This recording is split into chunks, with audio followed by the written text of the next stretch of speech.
Miss হবে না আপনার পছন্দের টিভি শো। দেখুন জি5 অ্যাপে একদম ফ্রি। সৃজন, সৃজন, তাকাও একবার। শুনতে পাচ্ছ সৃজন?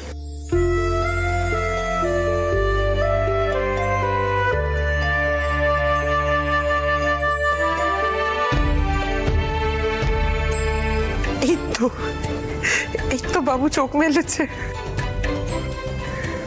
ভগবান নকুলেশ্বর তোকে আমাদের কাছে ফিরিয়ে দিয়েছেন বাবু। বাবু তাকিয়েছে।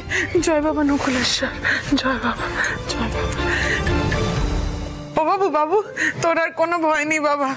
বাবা নকুলেশ্বর তোকে ফিরিয়ে দিয়েছেন আমাদের কাছে। আর কোনো ভয় নেই, আর কোনো ভয় নেই। ফিরে তো এসেছি মা। মা তুমি এখন আর এভাবে কেঁদো না। আমি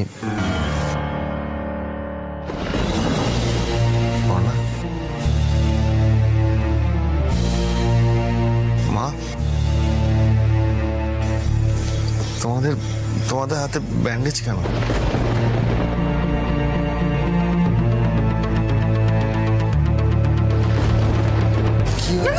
কি করছোটা কি সৃজন? তুমি কিন্তু এখনো সুস্থ নও পুরোপুরি। এরকম মোটামুটি করো না, রেস্ট নাও। সৃজন, পর্ণা তোর মার হাতে যে ব্যান্ডেজ দেখছিস, এই ব্যান্ডেজ কিন্তু অনেক কিছু সাক্ষী। মানে?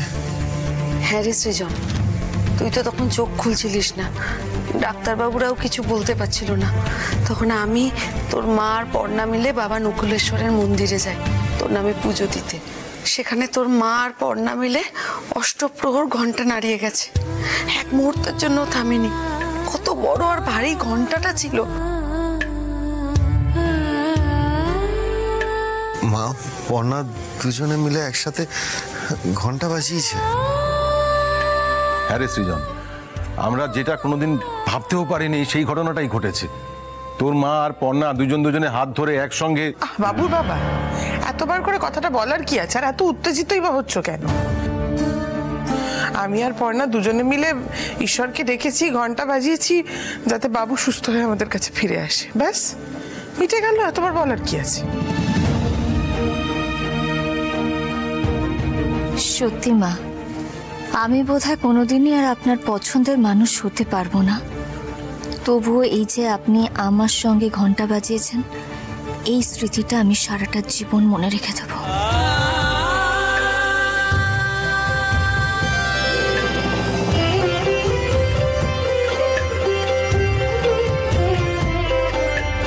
পর্ণা, মা তোমরা এসব কি করেছো? আমার জন্য এত রক্ত ঝরিয়েছো তোমরা। তাতে কি হয়েছে বাবু? তোর শরীর থেকেও তো কতটা রক্ত বেরিয়ে গেছে, তাই না? আমাদের তো একটু সামান্য হাত কেটে গেছে। তুই যে ফিরে এসেছিস আমাদের কাছে, আমাদের হাতটা ধরে আছিস, এটাই আমাদের মলম। আমাদের সব ব্যথা কমে গেছে বাবা। তুমি আমাদেরকে নিয়ে এত ভেবো না সৃজন, আমরা একদম ঠিক আছি। তোমরা যেভাবে আমায় ভালোবাসায় বেঁধে রেখেছো, আমি জানি তোমরা থাকতে আমার কিচ্ছু হবে না। ঠাকুর, তুমি দেখো আগামী দিনেও যেন আমি এইভাবেই গোটা পরিবারটাকে ভালোবাসায় বেঁধে রাখতে পারি। জি5 ডাউনলোড করুন আর সব এপিসোড দেখুন একদম ফ্রি।